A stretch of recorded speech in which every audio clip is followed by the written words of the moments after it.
నడుస్తుంది. మీ గృహాల దగ్గర రావడానికి ప్రయత్నం చేయండి. ఆయన మందిరంలో ఈరోజు నా దేవుడు మనతో మాట్లాడే అంశం 100వ కీర్తన. Praise the lord. దేవుని స్తోత్రం. ప్రభువు యేసుక్రీస్తు నామములో చేరిన మీ అందరికీ మీడియాలో చూస్తున్న ప్రతి బిడ్డలను వాక్యం యంత్రం ద్వారా ఆకర్షణ బిడ్డలను సెప్టెంబర్ మాసపు శుభాకాంక్షలు కలుగును గాక. ఆమేన్. మీ అందరికీ సెప్టెంబర్ మాసపు శుభాకాంక్షలు. I wish you happy September. జనవరి 1వ తేదీ ఎప్పుడు తెల్లవారున డిసెంబర్ 30 రాత్రి ఆ తెల్లవారుజామున 1వ తేదీ మనం సంతోషంగా. ప్రతి మాసం కూడా దేవుడు ఇచ్చిన మొదటి తేదీ సంతోషం, 2వ తేదీ కూడా మరి సంతోషం. కాబట్టి పురుషుల కొడుకులో మీరందరూ చేయనందుకు నేను ప్రభు స్తుతిస్తున్నాను. చదువుల భక్తి భాగంలో 100వ కీర్తనలో మనం చాలాసార్లు ధ్యానం చేస్తాం. 3వ వచనంలో ఒకసారి చదవండి. యెహోవాయే దేవుడని తెలుసుకుని ఆయనే మనల్ని పుట్టించెను, మనము ఆయన వారము, మనం ఆయన ప్రజలకు, ఆయన వైపు కోరినము. వీటి వల్ల ఈ యొక్క కీర్తనలో మనకు కావాల్సిన విషయం ఏంటంటే మనము ఆయన వారము. ఎప్పుడైతే ఆయన వారం అని అనిపించుకున్నామంటే ఆయనే మనల్ని పుట్టించాను. తల్లి గర్భంలో నుండి మనం బయటకు వచ్చాము. తల్లిదండ్రుల ద్వారా దేవుడు పంపించాడు. ఆయనే మనల్ని పుట్టించాడు. మనం ఎవరెవరు అడగానే నాన్నగారి పేరు అమ్మగారికి చెప్తాం, అడ్రస్ లేదా. కానీ బైబిల్ ప్రకారం దేవుడు పంపించను, గాడ్ సెండ్. ఆయనే. అందుకని యాకోబు అంటాడు చూడండి 44వ అధ్యాయం గ్రంథంలో, మనం ఎప్పుడైతే ఆయన పిల్లలము, ఆయన గొర్రెలము, ఆయన మేపుకుని పట్టుకుంటే టోటల్గా తండ్రి అయిన దేవుడు మనకి తోడుగా ఉన్నాడు. మనం ఆయన లేకుండా మనం లేము. ఆయనే మనం చూడండి 44 అధ్యాయంలో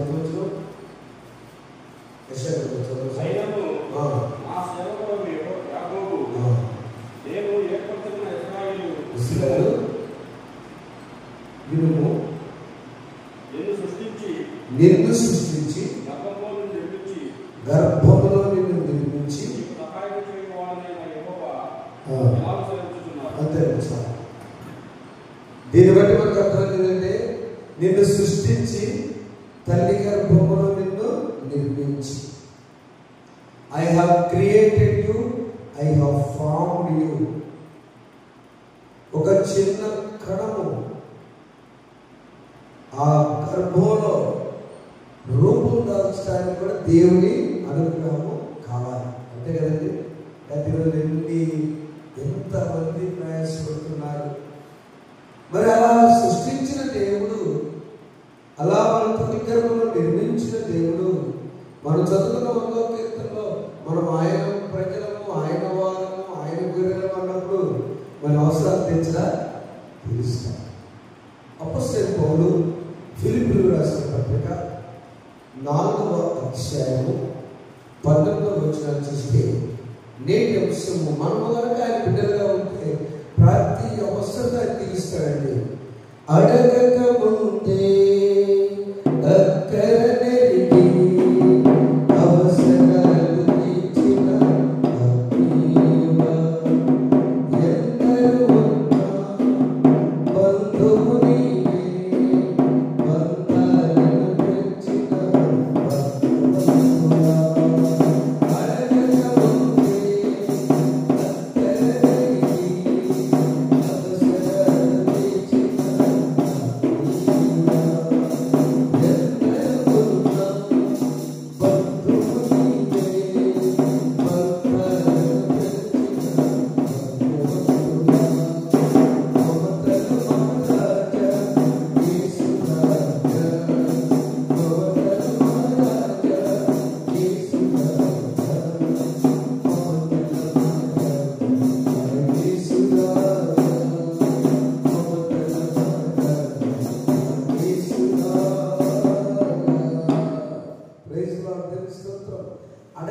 ముందే అక్కడి నుంచి చదువు. దేవుడు తన ఐశ్వర్యం చొప్పున క్రీస్తు యేసునందు మహిమలో మన ప్రతి అవసరమును తీర్చును. దేవుడు ఐశ్వర్యము చొప్పున క్రీస్తు యేసునందు మహిమలో మన ప్రతి అవసరమును తీర్చును. నా సోదరులారా, పురుషులారా, దేవుని బిడ్డలారా, యవనస్తులారా, దేవుని ఉదయకాలంలో ఒక కొద్ది నిమిషాలు ప్రాముఖ్యమైన అంశాన్ని ధ్యానించాలని ఇష్టపడుతున్నాను. నేను ఆయన గొర్రెను, ఆయనే నన్ను చూసుకుంటాడు. గొర్రె ఎప్పుడు కూడా దిగులు పడదు. పశువులన్నా ఏదైనా పొలాల్లో పోయి సొంతంగా పోయి వస్తుంది, కానీ పక్షులు ఒంటరిగానే అన్వేషణ భోజనం కోసం అవునండి ఆయన జీవితాలు. ఒక గొర్రెలు మాత్రం కాపులు లేకుండా అడుగు కూడా వేయం. ఆ గొర్రె దిగులు పడక్కర్లేదు. మనం ఆయన వాడము, ఆయన ప్రజము, ఆయన వైపు గొర్రెలు పెడితే మనకి ఇరవై తిరుగుతారు. యెహోవా నా కాపరి, నాకు లేమి కలుగదు. ఆ గొర్రె మాట ఏంటంటే దేవుడు అభిప్రాడు, క్రీస్తు యేసునందు ప్రతి అవసరం మీకు తీర్చబడుగాక. ఆమేన్. మనిషికి 3 రకాల అవసరాలు ఉంటాయి. మొదటిది శారీరకమైన భౌతికమైన అవసరాలు ఉంటాయి. ఈ శరీరానికి సంబంధించి ఐక్యంగా తీసుకుంది వాడు డిసైడ్ చేశారు. ప్రతి మనిషికి, ప్రతి జీవికి కావాల్సింది 3 కావాలి: కూడు, గుడ్డ, నీడ. హిందీలో ఏమంటారు సార్? ఖానా, కపడా ఔర్ మకాన్. ఇవి కావాలి. దీనికి భౌతిక, అంతేకాదు భౌతిక అవసరాలు ఇవి కావాలి ఖచ్చితంగా. అందుకనే ఏ దేశ నాయకులైనా, ప్రధానైనా, రాష్ట్రపతి అయినా ఏం ఆలోచనంటే, నీ దేశంలో ఉన్న ప్రజలకి ఈ 3 చూసుకోండి. అది దాని దిగువ ఉన్న రేఖ దారిద్ర్య రేఖ, బిలో పావర్టీ లైన్. దేవుడు ప్రతి అవసరం తెలుస్తాడంటే ఒక మనుషులను ఆలోచిస్తే తండ్రి అని దేవుడు ఆలోచించడానికి దిగులు పడతామని భయపడతాం. మొదటిది ఏంటంటే, యాకోబు మొట్టమొదటిగా తాను అన్నటువంటి మాటల్లో దేవుడు ఇచ్చినటువంటి ప్రాముఖ్యమైన మాట ఏంటంటే, మన ప్రార్థన పెట్టాడు. పురుషులు చేసే ప్రార్థన పెట్టాడు. ఎక్కువ మంది ఈ దినాల్లో బాధపడేది ఏంటంటే సంతానం. ఆదికాండం 25వ అధ్యాయము మన భౌతిక అవసరాల్లో దేవుడు ఒకవేళ కాపులను పోషిస్తున్నా, ప్రార్థన చేస్తున్నప్పుడు మన కుటుంబాల్లో అయ్యో అడ్డులే కానీ అది లేదన్న మాట లేకుండా పురుషుల యొక్క ప్రార్థన ద్వారా అక్కడ ఇస్సాకు అబ్రహాము కుమారుడు ప్రార్థన చేశాడు. ప్రార్థన చేసినప్పుడు చూడండి 21వ వచనం, 25వ అధ్యాయం 21వ వచనం. ఇస్సాకు భార్య గొడ్రాలు కనుక అతడు ఆమె విషయమై యెహోవాను వేడుకొనెను. యెహోవా అతని ప్రార్థన వినెను కనుక అతని భార్య అయిన రిబ్కా గర్భవతి ఆయను. దేవుని స్తోత్రం. హల్లెలూయా. నా ప్రియమైన దేవుని బిడ్డలారా, పురుషులారా, ఈ రోజున ప్రతి అవసరం తీర్చబడాలంటే పురుషుల యొక్క ప్రమేయం చాలా ఉంది. బైబిల్ గ్రంథాన్ని బట్టి బిడ్డలు లేనప్పుడు సహజంగా స్త్రీ నుంచి ప్రార్థన చేస్తారు కాదు. అక్కడ రిబ్కా ప్రార్థన చేసినట్టే ఎవరు చేశారంటే అబ్రహాము కొడుకు ప్రార్థన చేశారు. అబ్రహాము కుమారుడైనటువంటి ఇస్సాకు తన భార్య విషయమై నిందించకుండా ప్రార్థన చేశాడు. మామూలు పుట్టారా? కమలపులు పుట్టారు. చెప్పడం ఒకసారి ఆ గర్భంలో శిష్యులు ఎవరు?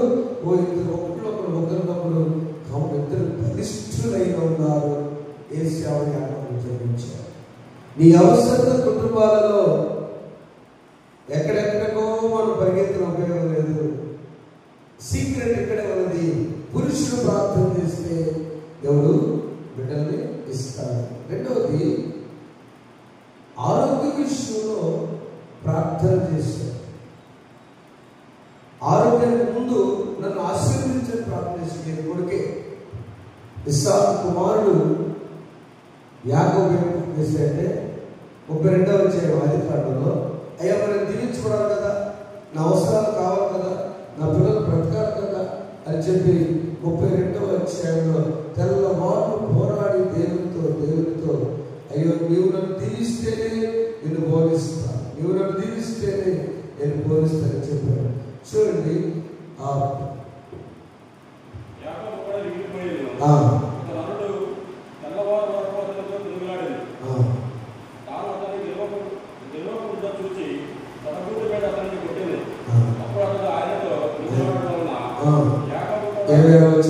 తెల్లవారుచున్నది కనుక అనగా నీవు నన్ను ఆశీర్వదిస్తే కానీ పట్టుదలని యాకోబు. ప్రతి అవసరం తెచ్చే దేవుడు నీకు ఉన్నాడని నమ్మినప్పుడు తెల్లవారులు దేవుడితో పెరుగులాడాడు, పోరాడాడు యాకోబు. దాని అర్థం ఏంటంటే పట్టు వీడని ప్రార్థన చేయాలి. ఇస్సాకు ప్రార్థన చేసి పిల్లలుగాడండి.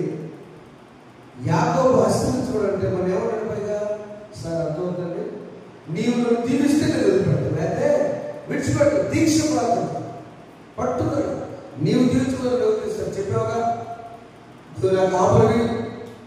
మనం కూడా చాలాసార్లు నేల పడతాం, మన భాషలో వేదన పడతాం, దిగులు పడతాం, నా పరిస్థితి ఎట్లా అక్కర్లా చూసుకుంటాం. అయితే మనం ఏంటంటే పట్టు వీడకుండా, పట్టుదల వదలకుండా పట్టుబట్టి ప్రార్థన చేయాలి.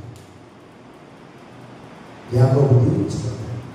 మూడవదిగా ఆరోగ్య విషయంలో, మొదటి సంతాన విషయం భౌతిక వసతుల్లో ఒప్పుకోలో, రెండవది నన్ను దీవించబడాలని మరి పైకి రావాలన్నది యాకోబును దీవించాడు.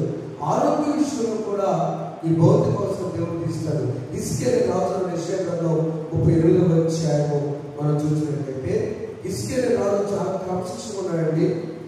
హిజ్కియా అనే రాజు చాలా మంచి పరిపాలన చేస్తున్నాడు, భక్తిపరుడు. కానీ ఆయన ఏమొచ్చింది తెలుసా, చనిపోయే రోగం వచ్చింది. ఆయన బాధేసింది. నా సోదరులను జాగ్రత్తగానండి, దేవుడితో ఉన్నప్పుడు నేనేం చేశానని ప్రశ్న అంతకు వస్తుంది. నేనేం చేస్తే నాకు జరిగింది అంతేగా, నేనేం చేశాను, అయ్యా దేవాలయాలకు ముందు రాజులు సరిలేకపోయినా నేను అన్ని చేశాక నేను పూజించాగా. ఎందుకంటే దేవుడు మాట్లాడాడు, హిజ్కియా నీ ప్రార్థన సాధిస్తే 38వ అధ్యాయంలో ఆ దినంలో హిజ్కియాకు మరణకరమైన రోగం కలుగగా ప్రవక్తయు ఆమోజు కుమారుడైన యెషయా అతని వద్దకు వచ్చి, నీవు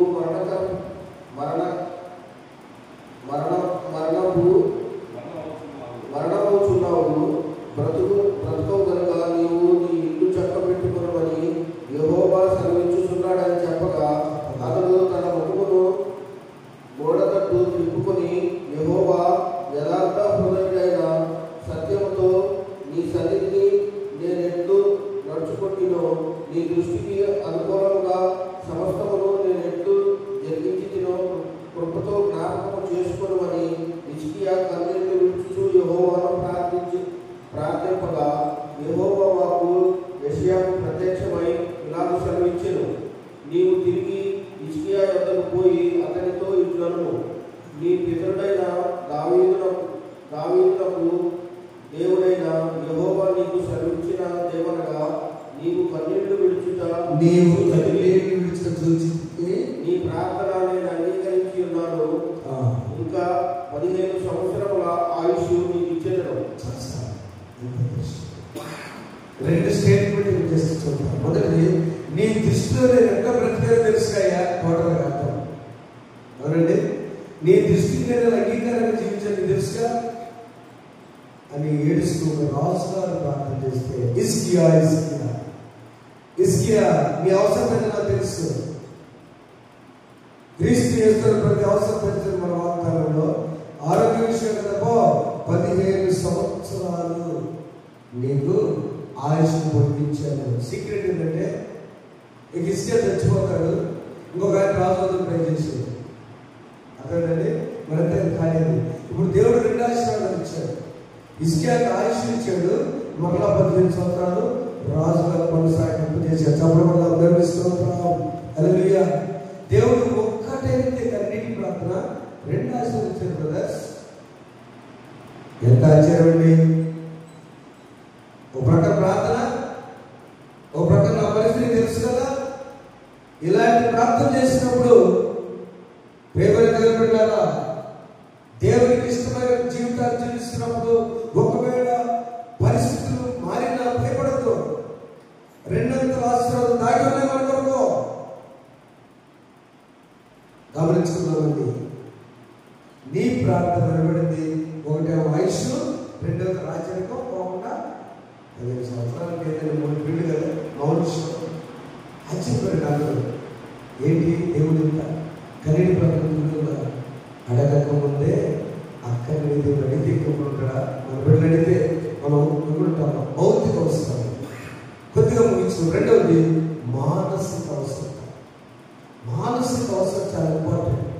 అదేమిటంటే రాజరిక పరిపాలన చేసేటువంటి సొలొమోనుకి మనకు తెలిసినప్పుడు ముందుకు వెళ్తున్నాను. ఎట్లా పరిపాలన చేయాలో అర్థం కాదు.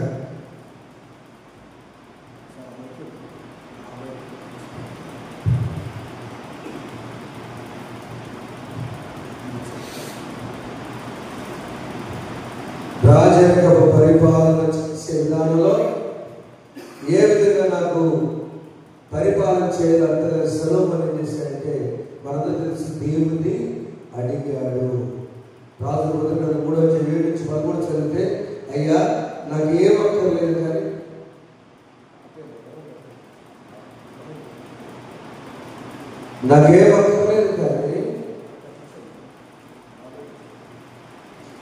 నాకు కావాల్సింది ఏంటంటే జ్ఞానం దయచేయగా. ఏమన్నాడు? జ్ఞానం. సొలొమోను జ్ఞానం దయచేయవచ్చు. జ్ఞానం ఒక్కటి అడిగితే ఇచ్చాడే. ఘనతయు, అవునా, ఐశ్వర్యము, ఘనత అన్ని ఇచ్చేసి. మానసికలో బాధపడుతున్నప్పుడు పురుషులకు వచ్చే సమస్య ఏంటంటే ఈ కుటుంబాన్ని ఎట్లా ఆగాలి, బిడ్డలు కావాలి ఎలా చేయాలి, ఇలా చదువులు ఎట్లా, వ్యవసాయం పెట్టుకున్నాను ప్రక్కన, ఉద్యోగ పరిస్థితులు బాగలేదు, వ్యాపారాలు పెట్టుకున్నాను, రిటైర్డ్ అయి ఉన్నాను, పనులు లేవు. ఇవన్నీ వచ్చినప్పుడు నీ కుటుంబాన్ని ఎలా నడిపించాలో సొలొమోను మహారాజు వచ్చిన చదవండి 7-11 అయ్యా ఐశ్వర్యము, ఘనతయు, సమస్తము నేను నీకు ఇస్తానట్టుగా నీ కుటుంబంలో ఏది అడిగినా దేవుని మీకు దయచేయుగాక. ఆమేన్.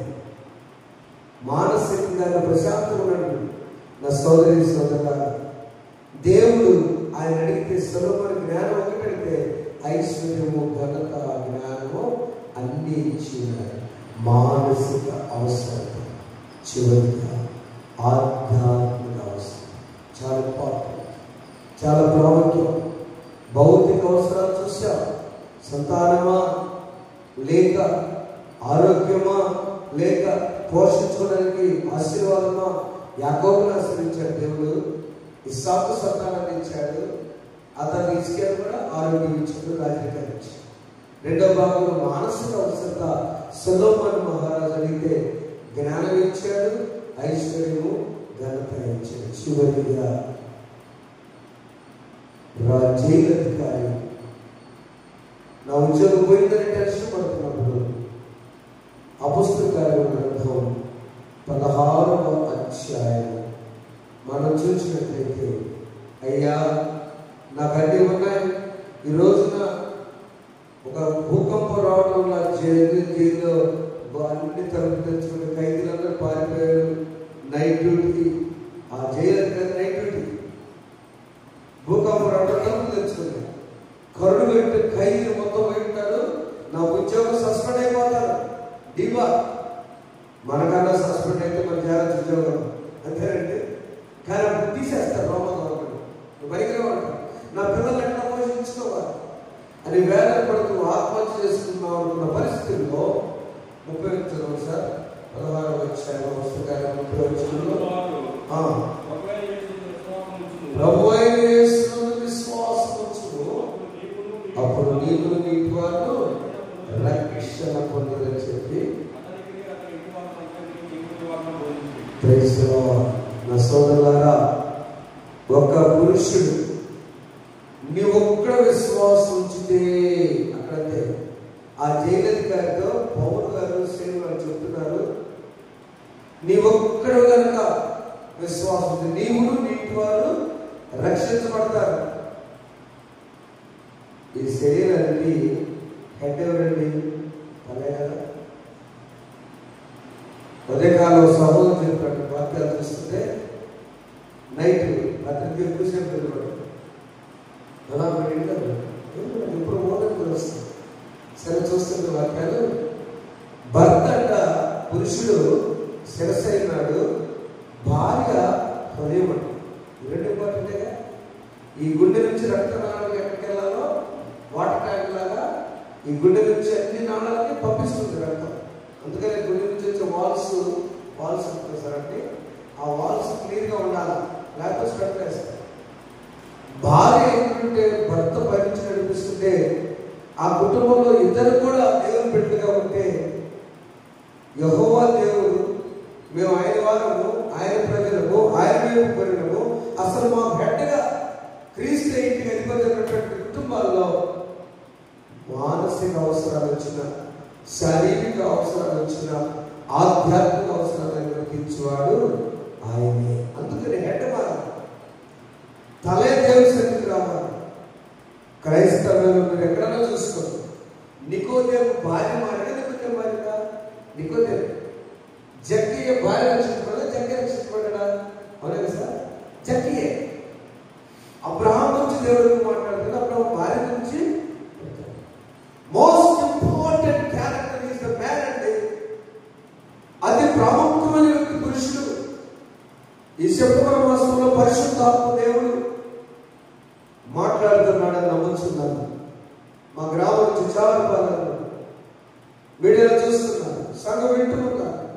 పురుషులారా పురుషులారా పురుషులారా ఎంత విలువైన వారు. అందుకనే చివరి దొంగ లూకా సువార్త 23వ అధ్యాయం 42-43 వచ్చారు. అందరూ తింటారు. దొంగ అంటూ ఉన్నాడు, అయ్యా ఎంత తెలివిగా ఆధ్యాత్మికంగా ఆలోచించాడు ఆయన. దొంగకి భౌతిక అవసరాలు అక్కర్లా, టైంలో దొంగకి మానసిక అవసరాలు అక్కర్లా. ఆయనకు అవసరమైంది అక్కడ ఆధ్యాత్మిక అవసరత, రక్షణ. చదవండి తీసుకొకసారి లూకా సువార్త 20. పరదేశున ఈ దినమే నా ఆనందములోనో, పరదేశున ఈ దినమే నా ఆనందములోనో, పాపంబు నీ మనుచు వాగ్దానం చేయగనే, పరలోకమైన తుది ఊపిరిగా పర్యటించితి ప్రభు కడకు. ప్రభు యేసుని పదనములో నా దేవుని రాజ్యము. ఒక దొంగ మనకైతే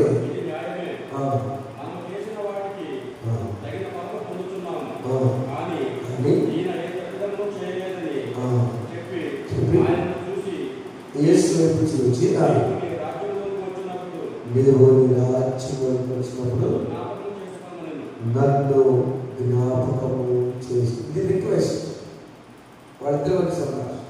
ప్రభు ఒకే శిలువలో మొదటి మాట మాట్లాడారు, తండ్రి వీరేమి చేస్తున్నారో వీరేమి కనుక వీరిని క్షమించు. ఆ మాట అయిన తర్వాత ఆ దొంగకు అర్థమైంది, నన్ను కూడా క్షమించుగా, మీరేంటి అంటున్నారుగా అని. వెంటనే అన్నాడు, అయ్యా మీ రాజ్యంలో నన్ను జ్ఞాపకం చేసుకున్నాను. వాస్తవం చెప్పండి సార్, మీ బైబిల్ అంతా తెలిసినోళ్ళు జ్ఞాపకం చేసుకోమడా నేను తీసుకెళ్ళమడా? అంతే, జ్ఞాపకం చేసుకోమడా. ఆయన అంటాడు, నేను దొంగని, మరి పక్కోడు అన్నాడు, ఇది మా న్యాయమేరా అంటూ ఇక నీ రాజ్యం లేదు నాకు అర్థమైంది కనుక నన్ను జ్ఞాపకం చేసుకుంటే చాలు.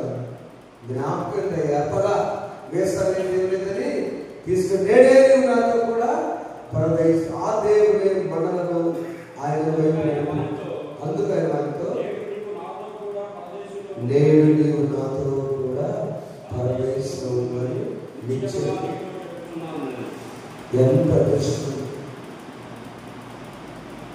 ఒక నాయకుడు వచ్చి నా కార్లు కూర్చుంటే ఆ ఊళ్ళందరూ ముందు ఒక నాయకుడు పెద్ద మంత్రి గారు వచ్చి నా కారు కట్టే జనం అంతా నేను అనుకున్నాను ఒక కరెక్ట్ గారి పక్కన వచ్చిన ధైర్యం ఉంటాం.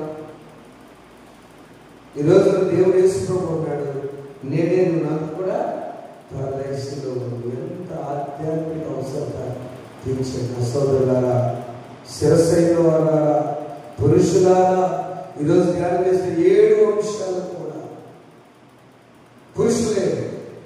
భౌతిక అవసరం ఇస్తాకు పురుషులే ప్రార్థిస్తే దేవుడు సంతృప్తించాడా లేదా?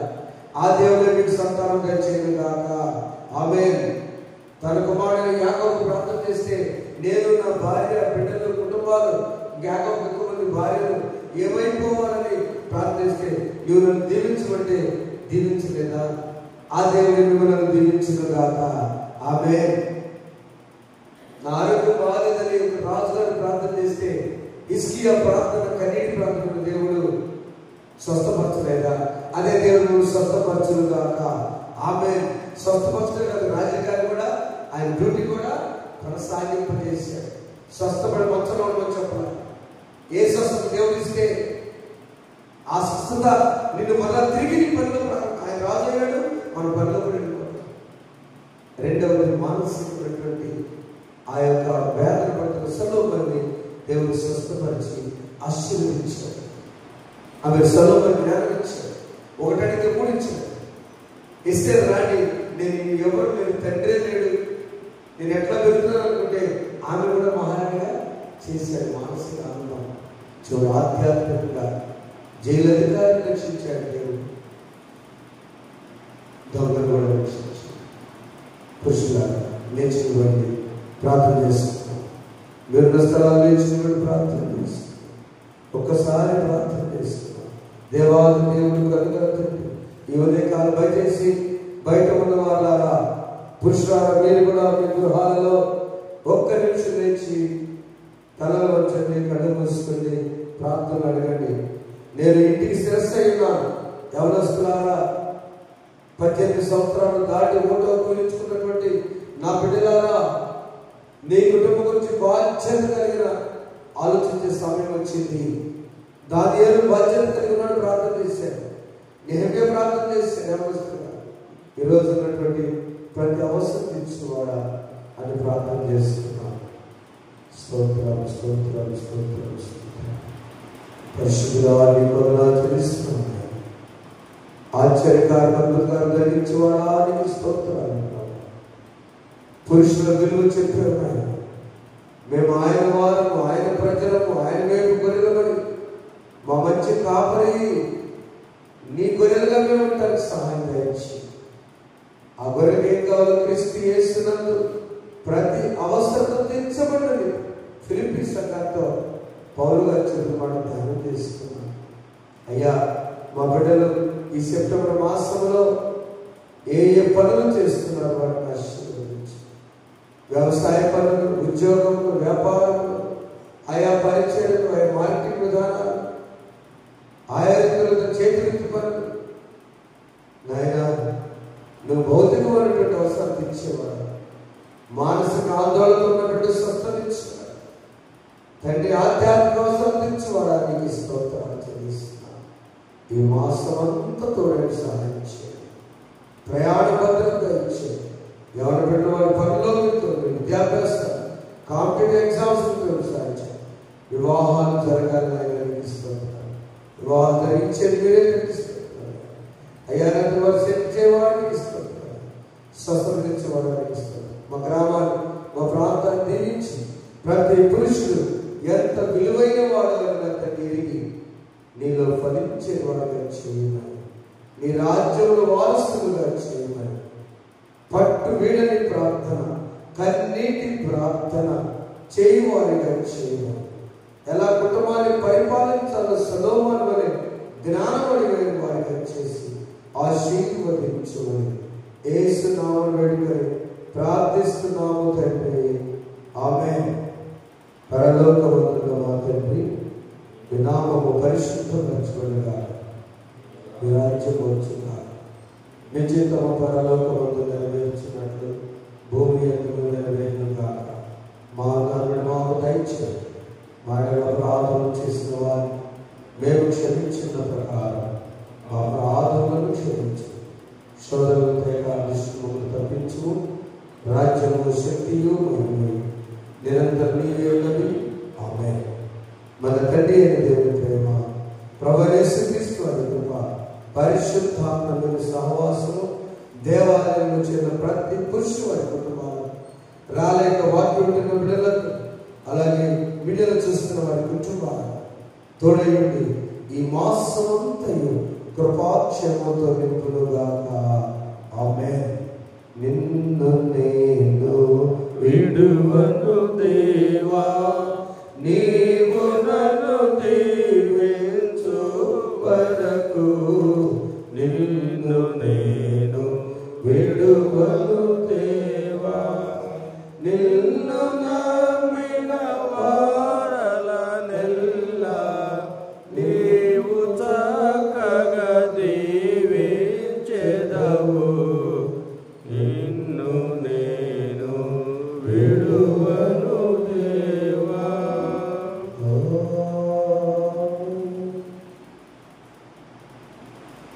ప్రభుత్వం ప్రార్థించి హ్యాపీ